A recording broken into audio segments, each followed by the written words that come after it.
अब से तकरीबन 50 मिनट पहले पाकिस्तान में 27वीं तरमीम का मुसव्वदा लीक हो गया है। जी हाँ, उससे ज़रा पहले जो पाकिस्तान के वफाकी वज़ीर हैं फार्म 47 के आज़म नज़ीर तारड़, वो मतीउल्लाह जान से तकरीबन दस्तो गिरेबां थे और ये बताने से इनकार कर रहे थे कि जो आर्टिकल 243 है उसमें क्या तब्दीलियां करने जा रहे हैं।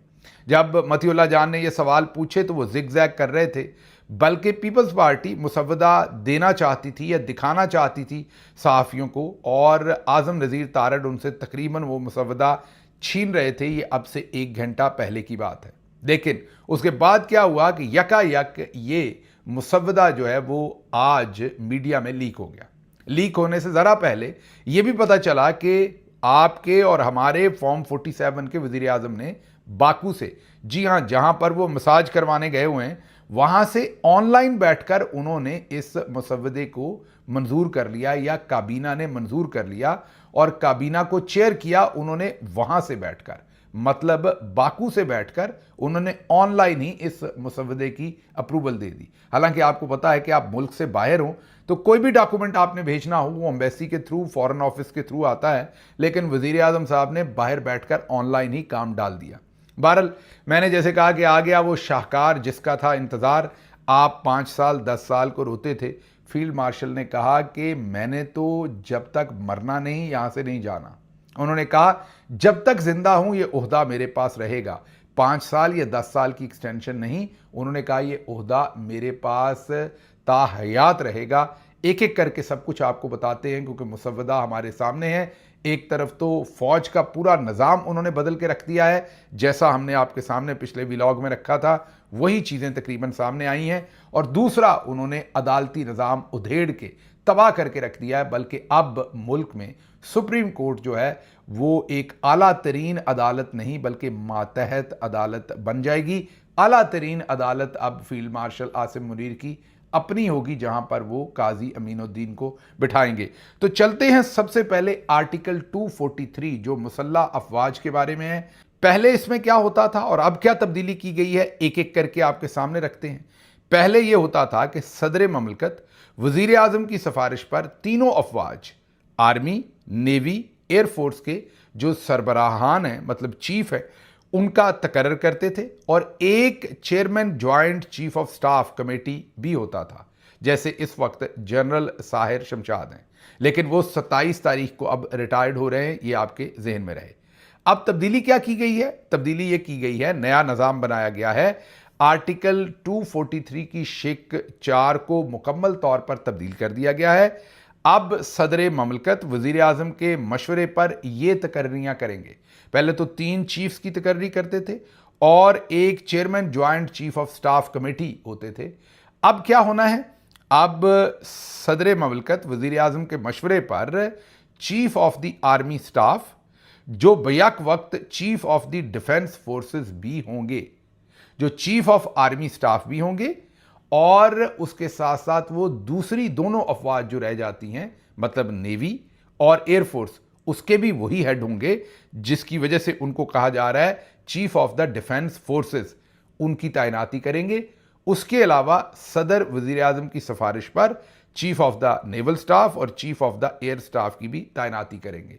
लेकिन ये एक ऐसे ही अब ज़ाब्ते की बात रहेगी, क्योंकि असल में तो इन तमाम फोर्सेस का हेड जो है वो chief of the defence forces होगा, जो बैक वक्त एक ही वक्त में आर्मी चीफ भी होगा और chief of the defence forces मतलब के आसिम मुनीर साहब होंगे। बाकी फिर बस वही होंगे, ज़मीनी खुदा, बाकी और कुछ नहीं होगा। आगे चलते हैं जी।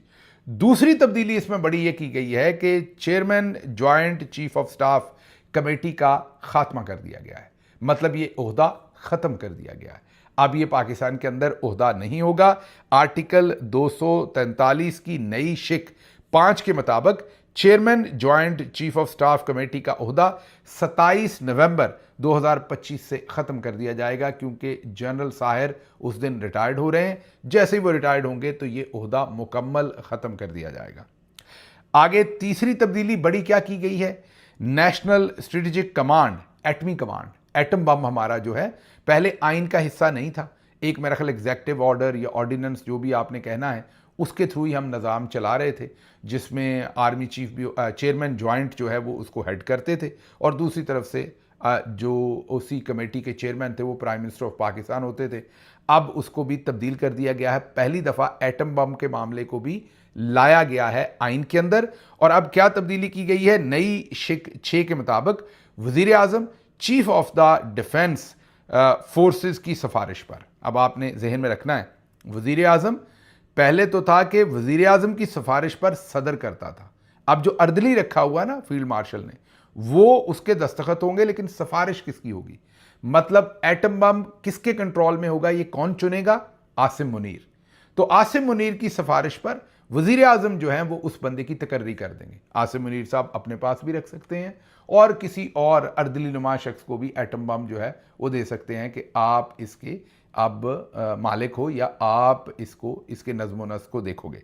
तो तब्दीली ये हुई है कि वज़ीर आज़म अब chief of the defence forces मतलब आसिम मुनीर की सिफारिश पर कमांडर नेशनल स्ट्रेटेजिक कमांड यानी एटमी फोर्सेस के सरबराह का तकर्रर करेंगे। और ये एक बहुत मेजर तब्दीली है, क्योंकि अब आसिम मुनीर ने एटम बम भी अपने इख्तियार में ले लिया है। आगे चलिए, आगे इससे भी इंटरेस्टिंग जो है वो चीज़ आपके सामने आ रही है। चौथी चीज़, बड़ी तब्दीली क्या की गई है, field marshal of the air. ये ऐसे ही इन्होंने हंडिया में दूसरे मसाले डाले हैं आपके मुंह का जायका ठीक करने के लिए, ताकि आपको ये ना लगे कि फील्ड मार्शल ने सारा कुछ अपने लिए कर लिया। कोई इस वक्त पाकिस्तान में marshal of the air force नहीं है। जैसे आर्मी का फील्ड मार्शल बनता है, ऐसी एयरफोर्स का मार्शल ऑफ द एयरफोर्स होता है, और एडमिरल ऑफ द फ्लीट होता है नेवी का। लेकिन पाकिस्तान में ना कोई एडमिरल ऑफ द फ्लीट है, ना कभी इन्होंने पैदा होने देना आने वाले दिनों में भी, और ना ही मार्शल ऑफ द एयरफोर्स है, और ना इन्होंने कभी कोई बनने देना है। तो है इस वक्त सिर्फ फील्ड मार्शल, लेकिन उन्होंने तीनों ओहदे लिख के नीचे नई शिक 7 इसमें डाल दी है। और जो नई शिक 7 है आर्टिकल 243 की, वो क्या कहती है? वो कहती है अगर वफाकी हुकूमत किसी अफसर को field marshal of the air force या एडमिरल ऑफ द फ्लीट, मैंने पहले भी कहा कि ये जो नेवी और एयरफोर्स का ये ऐसे ही लिखा है, किसी को इन्होंने कभी ये ओहदा नहीं देना, आने वाले वक्त में भी नहीं देना। लेकिन वो कहते हैं कि अगर वफाकी हुकूमत किसी अफसर को field marshal of the air force या एडमिरल ऑफ द फ्लीट के ओहदे पर तरक्की दे देती है, तो वो अफसर जिंदगी भर ये रैंक, यूनिफॉर्म और मुराद रखेगा। मतलब वो मरेगा तो जान छूटेगी। जब तक वो जिंदा है ये वर्दी भी उसके पास रहेगी, ये ओहदा भी उसके पास रहेगा, ये मुराद भी उसके पास रहेंगी, वो रिटायर्ड नहीं होगा। अच्छा जी, आगे चलते हैं। 5वीं बड़ी तब्दीली, इन ओहदों की बरतरफी का तरीका। ये है ज़बरदस्त। फील्ड मार्शल को ये शक थी, हमने आपको पहले ही एक व्लॉग में बताया था कि वो अपनी बरतरफी नहीं चाहते। उनको ये शक है कि कल को कोई आकर मुझे बरतरफ ना कर दे, मुझे निकाल ना दे। तो उन्होंने 8 जो शिक है वो डाल दी है या उसमें तब्दीली कर दी है। वो शिक क्या कहती है कि field marshal of the air force और एडमिरल ऑफ द फ्लीट, ये दोनों नेवी और एयरफोर्स को तो आप वैसे ही पढ़ें, मैंने पहले भी कहा कि ये तो हकीकत नहीं है, ना कभी बनने हैं, तो इसलिए हम अब ऑनवर्ड फील्ड मार्शल ही पढ़ेंगे जो कि हकीकत है। फील्ड मार्शल को सिर्फ आइन के आर्टिकल 47 के तहत नौकरी से निकाला जा सकता है। यानी सदर ममलकत जो सदर पाकिस्तान हैं, जो आसिफ जरदारी हैं, इस वक्त भले फॉर्म 47 के, पहले आरिफ अलवी साहब थे, उनका मुआखजा करना पड़ता है, इम्पीचमेंट करनी पड़ती है। और आपको पता है उनका इलेक्टोरल कॉलेज जो है उसमें सूबाई असम्बलियाँ भी हैं, कौमी भी हैं, सेनेट भी है, लंबा चौड़ा काम है, वो ना करने वाली बातें हैं। तो सदर ममलकत की बरतरफी का जो तरीका है, मतलब पूरी दुनिया ही वोट डालेगी तो फील्ड मार्शल जाएगा, इन्ने बंदे वोट पाड़ देंगे नहीं, ये तो उठा लेंगे उतनी देर तक, जितनी देर में ये सारे बंदे इकट्ठे होंगे। पहले तो इतनी देर इत्तेफाक ही नहीं होगा कि सारी असम्बलियाँ इकट्ठी हों। तो इसका मतलब है कि फील्ड मार्शल को कोई निकाल भी नहीं सकता नौकरी से। ये भी अगलों ने पक्का काम किया। 6ठी तब्दीली बड़ी इंटरेस्टिंग है, इस्तिस्ना। हाँ जी, इम्यूनिटी, ये जो कत्लो गारत की है ना फील्ड मार्शल ने, अब उसका डर तो लगता है रात को सोए हुए कि पकड़ा ना जाऊं। मुशर्रफ की तरह कोई आर्टिकल 6 में गद्दारी की सज़ा ना दे दे, मुझे फांसी की सज़ा ना दे दे। उससे बचने के लिए फील्ड मार्शल ने पक्का इंतज़ाम किया, और वो क्या किया है, नई शिक 9 डाली है इसके अंदर। वो शिक क्या कहती है, इन ओहदों पर, ये फिर ओहदों पर नहीं है, इस ओहदे पर एक ही है, बाकियों का नाम तो ऐसे ही लिखा हुआ है, कि फील्ड मार्शल के ओहदे पर जो शख्स अपॉइंटेड होगा, मतलब कि आसिम मुनीर, उसको सदर पाकिस्तान की तरह आर्टिकल 248 के तहत कानूनी इस्तिस्ना हासिल होगा। सदर पाकिस्तान के पास क्या है? इस्तिस्ना होता है कि जब वो सदर होता है तो किसी जुर्म के अंदर उसे सज़ा नहीं दी जा सकती, कोई अदालत नहीं बुला सकती, उसे मुकम्मल इस्तिस्ना हासिल होता है, वो बादशाह सलामत होता है। अब फील्ड मार्शल आसिम मुनीर ने अपने लिए भी आइन में लिखवा लिया है, 243 आर्टिकल के अंदर 9वीं शिक डाल दी है कि उन्हें भी 248 जो आर्टिकल है उसके तहत मुकम्मल इस्तिस्ना है। जो कत्लो गारत उन्होंने 26 नवंबर को करवाई, जो कश्मीर के अंदर हुई, जो अभी हाल ही में मुरीद की हुई और जो कुछ दोबारा होना है आगे, उस सब में उन्हें इस्तिस्ना है। उन्हें कोई पूछने वाला नहीं है, उन्हें कोई सज़ाए मौत नहीं दे सकता, उन्हें कोई किसी किस्म की सज़ा नहीं दे सकता। अच्छा जी, आगे मुद्दत मुलाजमत के बाद ज़िम्मेदारियाँ, ये बड़ी ज़बरदस्त शिक है। फिर नई शिक 10 डाली गई है। नई शिक जो 10वीं है वो कहती है, जब फील्ड मार्शल या दीगर आला अफसरान अपनी कमान ख़त्म कर चुके हैं, मतलब है तो उनकी मर्ज़ी क्योंकि वो पूरी ज़िंदगी बैठे हैं, उनको ताहयात ही दे दिया है, लेकिन उनके ऊपर वो जो पाबंदी थी ना कि 2 साल तक आप सियासत नहीं कर सकते, वो ये शिक नंबर 10 हटाती है। मतलब फील्ड मार्शल कल को सदर पाकिस्तान बनना चाहें, कल को वो प्राइम मिनिस्टर बनना चाहें, कल को वो वज़ीर बनना चाहें, तो अब ये जो 10वीं सब आर्टिकल है, आर्टिकल 243 का, वो कहता है कि वफाकी हुकूमत रियासती मफाद में इनकी कोई भी ज़िम्मेदारी इनको दे सकता है। मतलब अब फील्ड मार्शल को 2 साल रुकने की ज़रूरत नहीं है, जिस दिन दिल करे वो कोई भी ओहदा लेकर नया काम शुरू कर सकते हैं। इस्तिस्ना भी मिल गया, ताहयात मतलब जब तक मरते नहीं, एक्सटेंशन भी ले ली, और सारी फ़ौजें भी अपने अंदर कर ली, एटम बम भी अपने नीचे ले लिया। अगर तो चल ना जाए, उन्हें अब थल्ले लैके बह गए हो सरकार, उदे उत्ते ही बह गए हो कि तो चल ही ना जाए, उसको भी नीचे ले लिया है। और इम्पीचमेंट भी नहीं हो सकती, मतलब कि इम्पीचमेंट हो सकती है, वैसे निकाला नहीं जा सकता। और उसके साथ साथ इस्तिस्ना भी मुकम्मल है, कोई सज़ा भी नहीं हो सकती। और ये बता दिया कि आप वज़ीर मशीर, वज़ीर आज़म, सदर भी बन सकते हैं फौरी, 2 साल आपको इंतज़ार भी नहीं करना पड़ेगा। और सदर को क्या इख्तियार दिया है कि इनकी तनख्वाह वगैरह जो है वो सदर डिसाइड कर सकता है। तनख्वाहों पे आप पहले कौन सा रह रहे हैं, तनख्वाहें तो आपके मुंह में ज़ीरा भी नहीं है जो माल पानी आप लेते हैं। खैर आगे चलते हैं। तो अगर हम सम अप करें जो फ़ौज के अंदर तब्दीलियाँ हुई हैं, तो chairman joint chief of staff committee ख़त्म कर दिया, चीफ ऑफ आर्मी स्टाफ अब चीफ ऑफ डिफेंस फोर्सेस भी होंगे, मतलब सबके उस्ताद होंगे। फील्ड मार्शल और दीगर जो ओहदे हैं पूरी ज़िंदगी के लिए, मतलब फील्ड मार्शल का ओहदा और ये जो चीफ ऑफ स्टाफ कमेटी, ये जो चीफ ऑफ डिफेंस फोर्सेस का ओहदा पूरी ज़िंदगी के लिए है, उनको कोई रिटायर्ड नहीं कर सकेगा। और उसके साथ साथ जो इम्पॉर्टेंट चीज़ है वो ये है कि अब एटमी कमान की तकर्री भी तकरीबन फील्ड मार्शल ने अपने पास ले ली है। तो आप इससे खुद अंदाज़ा लगा लीजिए कि मामलात किस सिमत ये ले गए हैं। अब इनको कोई छेड़ने वाला नहीं है, कोई पूछने वाला नहीं है। वो मैं आगे जाके बताता हूँ कि आप डिप्रेस हो गए होंगे कि ये तो फिर खुदा ही बन गए। नहीं, हर ज़मीनी खुदा का इलाज होता है, वो आगे चलकर आपके सामने रखते हैं कि आगे मामला क्या है। तो आर्टिकल 243 में क्या कुछ किया गया वो तो आपने सुन लिया। दूसरा डाका मारा गया है पाकिस्तान की जुडिशरी पर, सुप्रीम कोर्ट को ज़िबा कर दिया गया है, सुप्रीम कोर्ट को ख़त्म कर दिया गया है, नई अदालत बना दी गई है और सुप्रीम कोर्ट को उसकी मातहत अदालत बना दिया गया है। पुराने जजेस को निकालने का पूरा तरीकाकार और फंदा तैयार कर दिया गया है। तो अब उस पर बात करें और फिर आखिर पर मैं आपको समरी देता हूँ कि क्या वाकई ये ज़मीनी खुदा बन गए, इनका अब कोई इलाज नहीं, आपको डिप्रेस होना चाहिए। मैं अभी से बता दूं कि आपने डिप्रेस नहीं होना, उल्टी गिनती अब से असल में शुरू हो गई है, वो आखिर पे बताऊंगा। पहले ज़रा सुन लीजिए कि अदालत के साथ क्या किया है। अदालत को तकरीबन जो पाकिस्तान में जुडिशल सिस्टम है उसको मुकम्मल रीस्ट्रक्चर कर दिया है। 27वीं तरमीम के बाद अब एक नई अदालत का क़याम हो गया है जिसका नाम फेडरल कॉन्स्टिट्यूशनल कोर्ट है।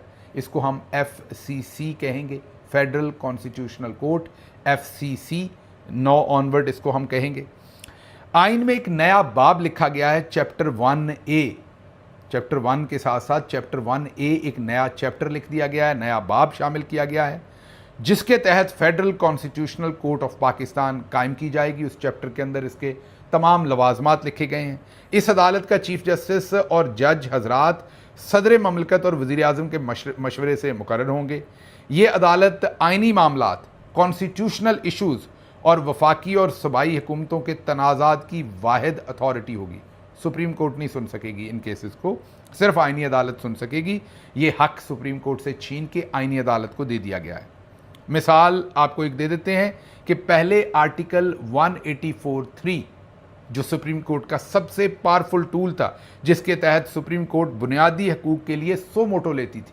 सुनते थे ना कि सुप्रीम कोर्ट के चीफ जस्टिस ने सो मोटो ले लिया, वो अब उन्होंने इख्तियार ख़त्म कर दिया है। वो इख्तियार उन्होंने छीन लिया और किसी को भी नहीं दिया। वो इख्तियार उन्होंने छीन के ख़त्म कर दिया। अब सो मोटो सिर्फ फील्ड मार्शल ले सकता है। अब सुप्रीम कोर्ट के चीफ जस्टिस हों या आइनी अदालत, कोई अब सो मोटो नहीं ले सकता। 184(3 जो है वो ख़त्म कर दी है।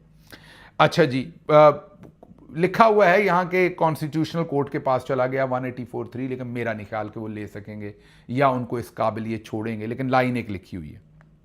सुप्रीम कोर्ट की जो स्ट्रक्चर है उसको तब्दील कर दिया है। अब सुप्रीम कोर्ट सिर्फ अपीलों और फौजदारी या सिविल मुकदमात को सुन सकेगी। मतलब आपने हाई कोर्ट में एक मुकदमा किया है, वहाँ की अपील लेके आप सुप्रीम कोर्ट गए हैं, कोई चोरी का केस है, डाके का है, प्लॉट के तनाज़े का है, कोई आपस के कॉन्फ्लिक्ट का है, इस तरह के केसेस सुप्रीम कोर्ट जो है वो सुनेगी। फौजदारी मुकदमात और सिविल मुकदमात सुनेगी। आइनी या सियासी नौइयत के जो केसेस हैं, मसलन आर्टिकल 184, 185 के तहत जो सुप्रीम कोर्ट के दायरे में थे, वो अब दायरे से निकल गए हैं। सुप्रीम कोर्ट का रोल कम कर दिया गया है। अब सुप्रीम कोर्ट जो है वो कॉन्स्टिट्यूशनल कोर्ट के नीचे आ गई है। अब चलते हैं ज़रा आगे। आर्टिकल 175 और 175A, इनमें भी तब्दीली की गई है। अब ये जो 175 है, ये ज़रा इंटरेस्टिंग है, इसको सुन लीजिए। इसके मुताबिक जो जुडिशल कमीशन होगा, उसमें तकर्री के लिए एक तो chief justice of supreme court होंगे और एक chief justice of federal constitutional court होंगे, और फिर दोनों अदालतों के सीनियर जजेस भी इस जुडिशल कमीशन के अंदर शामिल होंगे। आगे चलिए। तकर्री के वक्त दोनों अदालतों के चीफ जस्टिस की बराबर इक्वल स्टेटस होगा और इक्वल राय उनकी तस्लीम की जाएगी। यानी आइनी अदालत के चीफ जस्टिस का दर्जा सुप्रीम कोर्ट के चीफ जस्टिस के बराबर हो गया। ये एक इंपॉर्टेंट इसमें डेवलपमेंट की है। आगे सुनिए। सुप्रीम कोर्ट के आइनी दायरा इख्तियार का तकरीबन खात्मा आइन के आर्टिकल 184, 186 और 191A को ख़त्म या तब्दील किया गया है। अब सुप्रीम कोर्ट को सिर्फ वही केस सुनने की इजाज़त होगी जो हाई कोर्ट की अपील के तौर पर आएंगे। आर्टिकल 189 में वाजे कर दिया गया है कि फेडरल कॉन्स्टिट्यूशन कोर्ट का फैसला सुप्रीम कोर्ट पर भी लाजम होगा। ये गौर से सुनिए लाइन।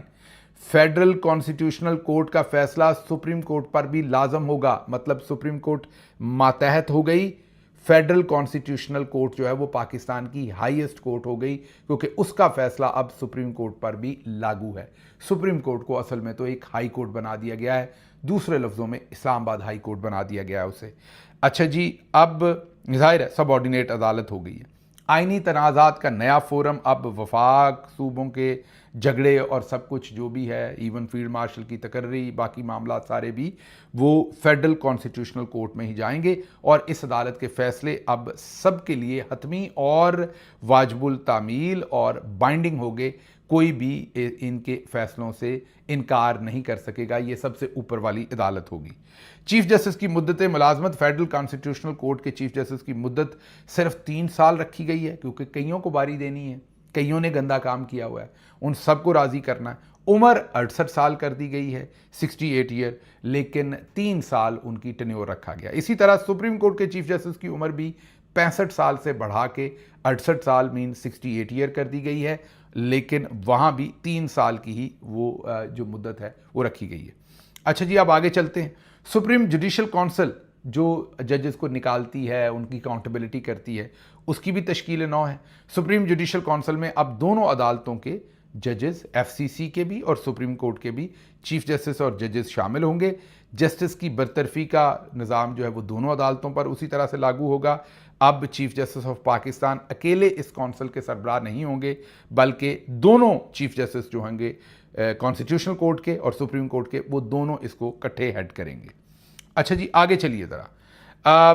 ताकत की मुंतकिली, अदलिया के अंदर ताकत का तवाज़न बदल गया है। पहले सुप्रीम कोर्ट अदलिया की सरबराह थी, अब कॉन्स्टिट्यूशनल कोर्ट जो है वो सरबराह हो गई है, और उसी तरह से जो चीफ जस्टिस उसका जो है कॉन्स्टिट्यूशनल कोर्ट का, वही अदालती सरबराह अब बन गया है। अच्छा, अब इसमें 2-3 चीज़ें और भी हुई हैं। इन्होंने जजेस के लिए भी ज़रा फंदा तैयार किया। एक तो आर्टिकल जो 200 है हाई कोर्ट जजेस की मुंतकली, उसके अंदर तब्दीली की गई है। उसमें यह कहा गया है कि हाई कोर्ट के जजेस की मुंतकली का पूरा निज़ाम इन्होंने दोबारा लिखा है। अब किसी जज की मुंतकली सिर्फ जुडिशल कमीशन की सिफारिश से मुमकिन होगी। अगर कोई जज मुंतकली कबूल ना करे तो उसे रिटायर्ड समझा जाएगा। जुडिशल कमीशन जिसमें दोनों चीफ जस्टिस होंगे, एक दो जजेस होंगे और ये हुकूमती लोग भी होंगे, बार के लोग भी होंगे, मीन ज़्यादा सियासतदान होंगे, ज़्यादा चौधरी के लोग वहाँ बैठे होंगे। वैसे तो अब जजेस भी उन्हीं के हैं और वो इनकी मुंतकली कर सकेंगे, जहाँ दिल करता है वहाँ ट्रांसफ़र करेंगे। अगर जज मंजूर नहीं करेगा तो उसको रिटायर्ड समझा जाएगा, उसे घर भेज दिया जाएगा। फिर जजेस की तरक्की या इनकार, ये बड़ा ज़बरदस्त है। ये भी आर्टिकल 206 उसमें भी चेंज की गई है। वो कहते हैं कि अगर हाई कोर्ट का कोई जज या सुप्रीम कोर्ट का कोई जज, हाई कोर्ट के जज को सुप्रीम कोर्ट भेजा जाए या सुप्रीम कोर्ट के जज को फेडरल कॉन्स्टिट्यूशनल कोर्ट में तकर्री के लिए भेजा जाए और वो इनकार कर दे कि मैंने नहीं जाना, तो उसको भी रिटायर्ड ही तस्वर किया जाएगा, मीन उसे रिटायर्ड करके घर भेज दिया जाएगा। अब आप कहेंगे ये क्या है? ये justice Mansoor Ali Shah, justice Muneeb, justice Ayesha Malik, justice Athar Minallah, ये उनका इलाज किया गया है। क्या इलाज किया गया? आप जस्टिस अमीनुद्दीन को उधर भेजेंगे, इनमें से किसी जज को उनके मातहत जज लगने के लिए जब उधर ट्रांसफ़र करेंगे और ये इनकार करेंगे तो इनको रिटायर करके घर भेज दिया जाएगा, इनको रिटायर्ड तस्वर किया जाएगा, इनका कांटा भी निकाल दिया जाएगा। तो इन जजेस के लिए ये फंदा तैयार किया गया है। फिर जो वज़ीर आज़म साहब हैं उनके मशीर 5 से जो हैं वो 7 कर दिए गए हैं। ये आगे अगर फील्ड मार्शल साहब ने टेक्नोक्रेट टाइप को सेटअप लाना है तो उन्हें मुशीर ज़्यादा चाहिए होंगे ना, तो उसकी तैयारी अभी से की गई है। पहले 5 मुशीर प्राइम मिनिस्टर रख सकता था, अब वो 7 कर दिए गए। इसी तरह वजारतों की तादाद भी बढ़ाई गई है और इसी तरह जो प्रोविंशियल गवर्नमेंट्स हैं, मरियम नवाज साहबा को भी मुशीर ज़्यादा करने की इजाज़त दी गई है। उनको भी बहुत ज़रूरत है मशीरों की, उनको भी कहीं वहाँ पर साबक DGISI नदीम अंजम साहब को मशीर तो नहीं लगाना, ये हमें नहीं पता, लेकिन ये मशीरों की जो तादाद इतनी ज़्यादा की जा रही है, इसकी ये भी सूबाई हुकूमतों में वज़रा और मशीरों की तादाद में इजाफा किया गया है, ये भी देखना पड़ेगा। बहरहाल ये वो तब्दीलियाँ हैं। फ़िलहाल जो पहली दफ़ा टेक्नोक्रेट कौन होगा, उसका 15 साल एक्सपीरियंस होना चाहिए, 18 साल एजुकेशन होनी चाहिए, इस तरह का टेक्नोक्रेट की भी इन्होंने एक डेफिनेशन पहली दफ़ा दे दी है। लग रहा है कि थोड़े दिनों में टेक्नोक्रेट भी आ रहे हैं, जिसकी वजह से अब आइन के अंदर टेक्नोक्रेट की जो है वो डेफिनेशन दी गई है। तो ये वो सब कुछ हुआ है। अब ज़रा मैं अगर एक दफ़ा रिपीट कर दूँ आपके सामने जो मेजर काम जो 243 के अंदर हुआ है वो एक दफ़ा सिर्फ रिपीट करूंगा। जो दूसरी तरफ अदालतों की तरफ है वो तो आपको समझ आई गई। एक तो chairman joint chief of staff committee का ओहदा ख़त्म कर दिया, मेजर चीज़। दूसरा चीफ ऑफ आर्मी स्टाफ, अब चीफ ऑफ डिफेंस फोर्सेस भी होंगे। सभी फोर्सेस के ऊपर फील्ड मार्शल आसिम मुनीर होंगे, अपनी फ़ौज पर भी, मीन आर्मी पर भी और दूसरों पर भी। फिर फील्ड मार्शल को ज़िंदगी भर ये ओहदा उनके पास रहेगा, कोई उन्हें हटा नहीं सकेगा। फिर उनके पास इस्तिस्ना होगा, उन्हें कोई उनकी अकाउंटेबिलिटी नहीं कर सकेगा, उन्हें कोई सज़ा नहीं दे सकेगा और फिर उन्हें निकाल कोई नहीं सकेगा। अगर निकालना है तो सदर पाकिस्तान की तरह वो पूरा प्रोसेस इस्तेमाल करना पड़ेगा। फिर एटमी कमान की तकर्री भी उन्होंने अपने नीचे इफेक्टिवली ले ली है। मेजर तब्दीलियाँ हैं जो उन्होंने की हैं, पूरी तरह से गलबा पा लिया है, उधर सुप्रीम कोर्ट को उड़ा के रख दिया है। अब आप सवाल पूछ रहे होंगे कि ये तो फिर ज़मीनी खुदा बन गए हैं, अब तो ये कहीं नहीं जाएंगे। यस, नो डाउट, दिखने में जो सामने विजिबल है, सारी ताकत का मरकज़ वो खुद हो गए। अब मैंने बार बार ये कहा ताहयात नहीं, ये ताहयात लफ्ज़ ठीक नहीं है। मेरे ख्याल में इस लफ्ज़ की जगह पे आप यही करें कि तादम मर्ग, जब तक ये दुनिया से चले नहीं जाते तब तक इन्हीं के पास यही मामला रहेगा, ये सारा इख्तियार इन्हीं के पास रहेगा। लेकिन मैं आपको ये बता दूं कि जब ताकत इतनी ज़्यादा कोई किसी चीज़ के अंदर मरकूज़ हो जाए ना, या कोई इतनी ज़्यादा ताकत खींच ले, तो अब इन्होंने हमारे साथ, आपके साथ, आवाम के साथ तो जो किया ही किया था, अब इन्होंने अपने जर्नल्स की भी तबाही कर दी है, अब इन्होंने जजेस की भी तबाही कर दी, खुसूसन अपने इदारे के अंदर इन्होंने बहुत तबाही कर दी है। अब मेरे ख्याल से मैं अभी आपके सामने को हतमी पिक्चर नहीं रख सकता। Of course it's a depressing day for Pakistan, क्योंकि अदलिया की भी तबाही कर दी है, फोर्सेस की भी तबाही कर दी है, पाकिस्तान के वफाक को भी सख्त ज़रब लगाई है जिस तरीके से फ़ौज के मामलात को लेकर ये आगे चले हैं। और जब ये चीफ ऑफ डिफेंस फोर्सेस होंगे तो अब बाहर फ़ौज कहाँ भेजनी है, एटम बम का क्या करना है, सब इनके पास है।